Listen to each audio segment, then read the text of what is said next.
Thanks for checking out Scotty's Hobbies. We are looking at this 2001 Chevy Tahoe. This is the water pump when we're going to be all said and done.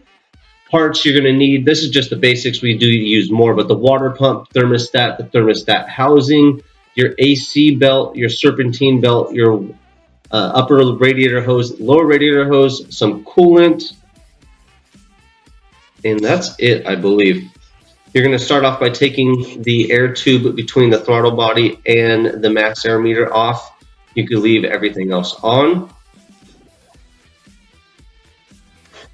Just remove this and set it off to the side where it's not in your way. Getting snagged right here.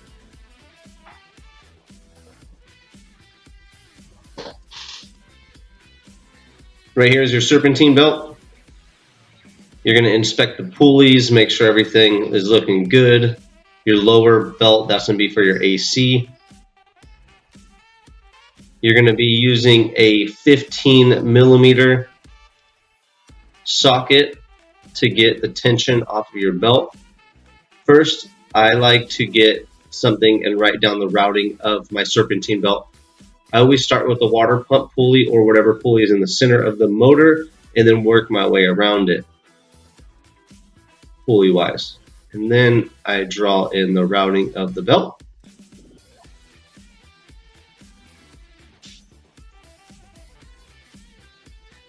There you go. Set that off to the side so you don't forget it. Now, using that 15mm shallow socket, release the tension of the belt on that tensioner right there.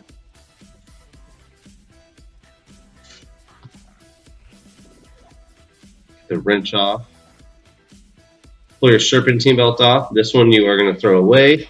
You could replace it or put it back on, whatever you like. Here on the bottom is your AC belt that goes to the crank pulley, to the AC and the little tensioner. That is a 3/8 square socket. I'm using the 3-inch socket extension to take the tension off of that. I'm going to inspect the pulleys, make sure they spin freely. If I hear any bearing noise or see it off balance, I'll replace those now. Remove your upper radiator hose.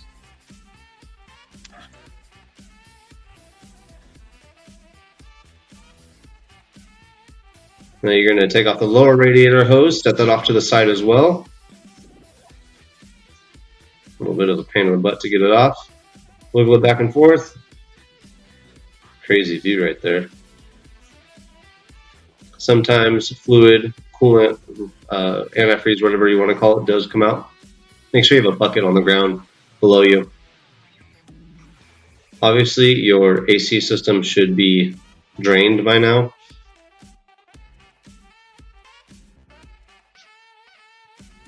Remove the hoses that lead up to your firewall. That's going to go to the heater core. Set those off to the side. Now, if you do not have the electric fans and have a fan with a fan clutch, you would need a fan clutch wrench such as that. Here I'm just spinning the pulleys, make sure they don't have any bearing noise. Everything's functioning properly. This would be the time to replace those if you do have any problems. Right here, you're going to use that 15mm socket again to remove your tensioner.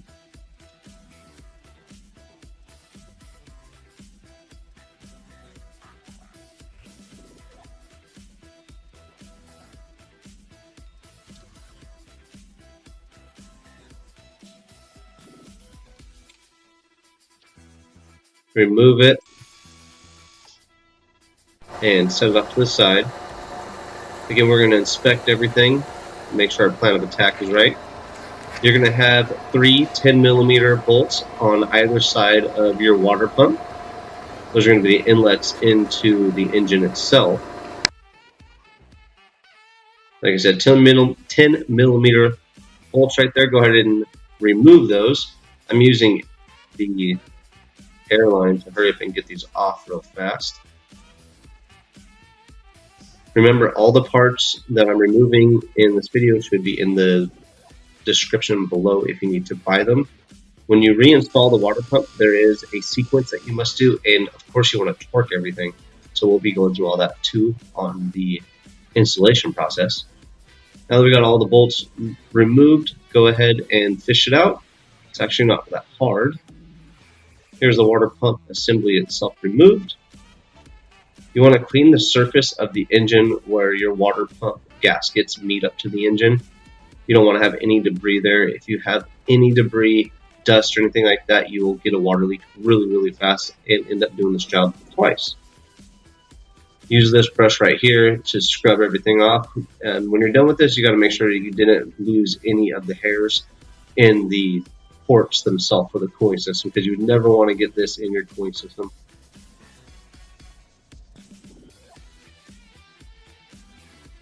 You can see everything's cleaned up, wiped off.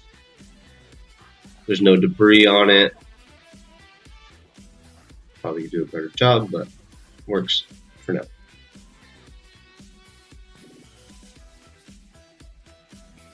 Wipe it all off, get it cleaned up.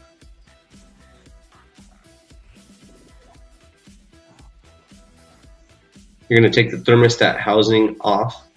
This is a one-piece thermostat and water inlet assembly.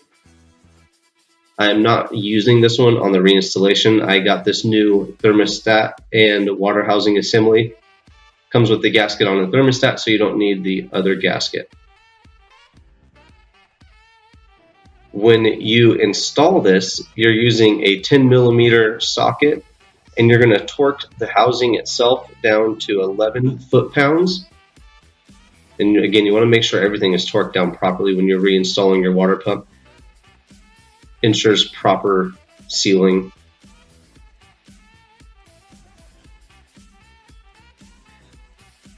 I get these screws started by hand, tighten them down with my wrench, but I'm not going really tight, I'm just going snug, because 11 foot-pounds is not a lot at all. So those are nice and snugged up.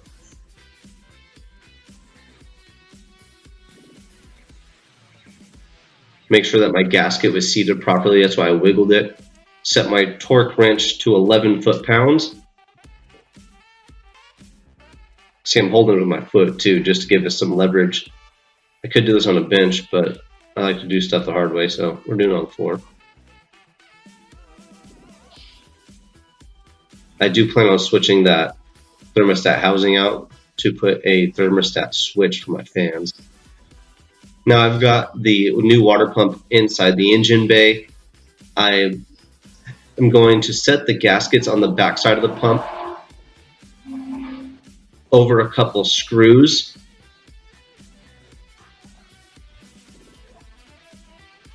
You can see I'm pulling the screws up with that gasket.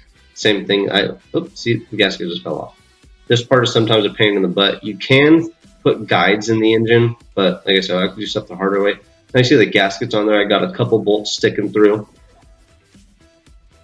I'm going to go in and hand tighten these bolts. Make sure the gasket's fitting properly.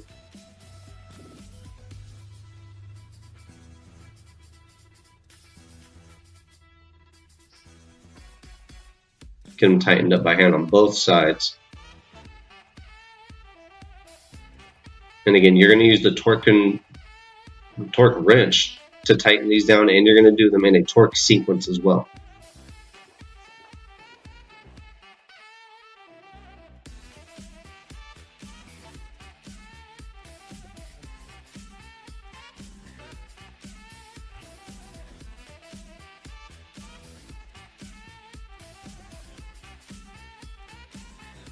Got my torque wrench out. I'm going to set the torque wrench to 11 foot-pounds on the first pass. And this is when the torque sequence comes into play. It's really important. When you tighten it down, you're going to start off with the center bolts on either side, left or right, with the center ones. And then you're going to move to the outside. So the left top, and then I'll switch over and do right bottom. So that'd be passenger top, driver's side bottom. Switch over, now I'm going to do the passenger bottom bolt, and then back up to the driver's side top bolt. And that's 11 foot-pounds on that first pass. Then I'm going to go back through and do it again at 22 pounds on my second pass. So here I am, torquing to 11 foot-pounds on my first pass. Have I said that enough? 11 foot-pounds. And these are 10mm bolts, bolt heads.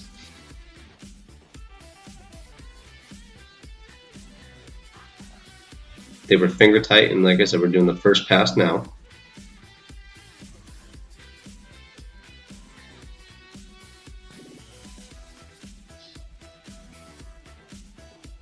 I'm going to speed up this process and switch right into the second pass. Let's go ahead and set the torque wrench to 22 foot-pounds and perform a second pass, starting in the center bolts, driver side or passenger side to driver side, and then switching from the passenger top to driver bottom, and then driver top to passenger bottom.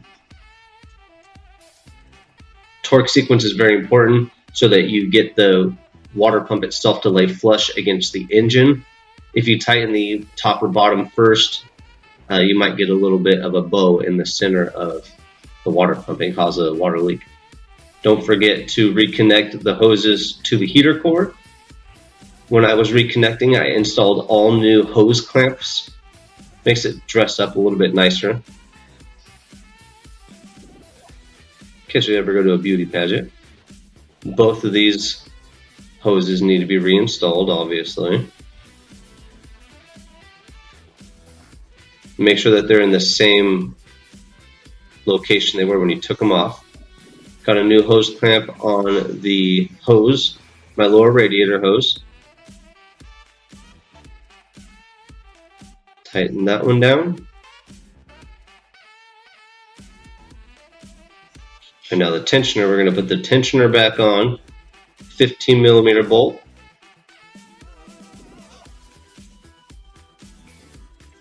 Drive belt tensioner assembly should be torqued to 37 foot-pounds.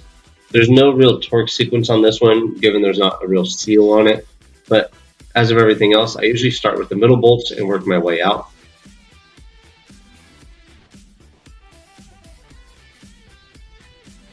.37 foot-pounds. I usually make sure that my torque wrench clicks a few times before I move on.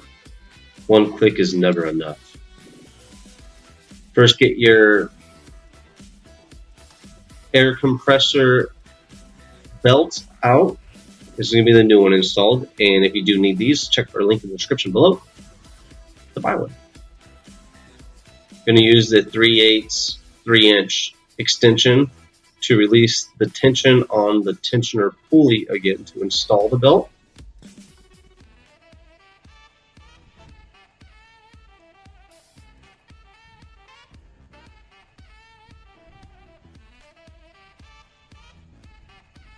Slap that on there real tight. And it's a spring tension. Now I'll get that serpentine belt out and get the routing that I drew on the box out, so I make sure everything goes the same way.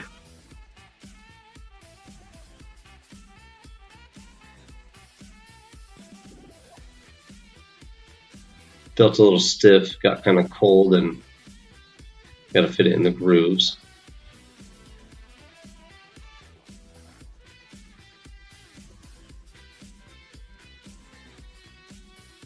Got it routed properly. And I'm going to leave it off of the alternator and then use the tensioner to release the tension and just put it up over the alternator to install the belt. You can see what I'm doing right here. Just feeding it right onto the alternator. Trying to. And this is pretty much going to finish it up. Install your upper radiator hose and your tube from your intake to your air filter housing. Hopefully this video helps you out. Make sure you like, subscribe, and share. And I will see you on the next, hopefully helpful video.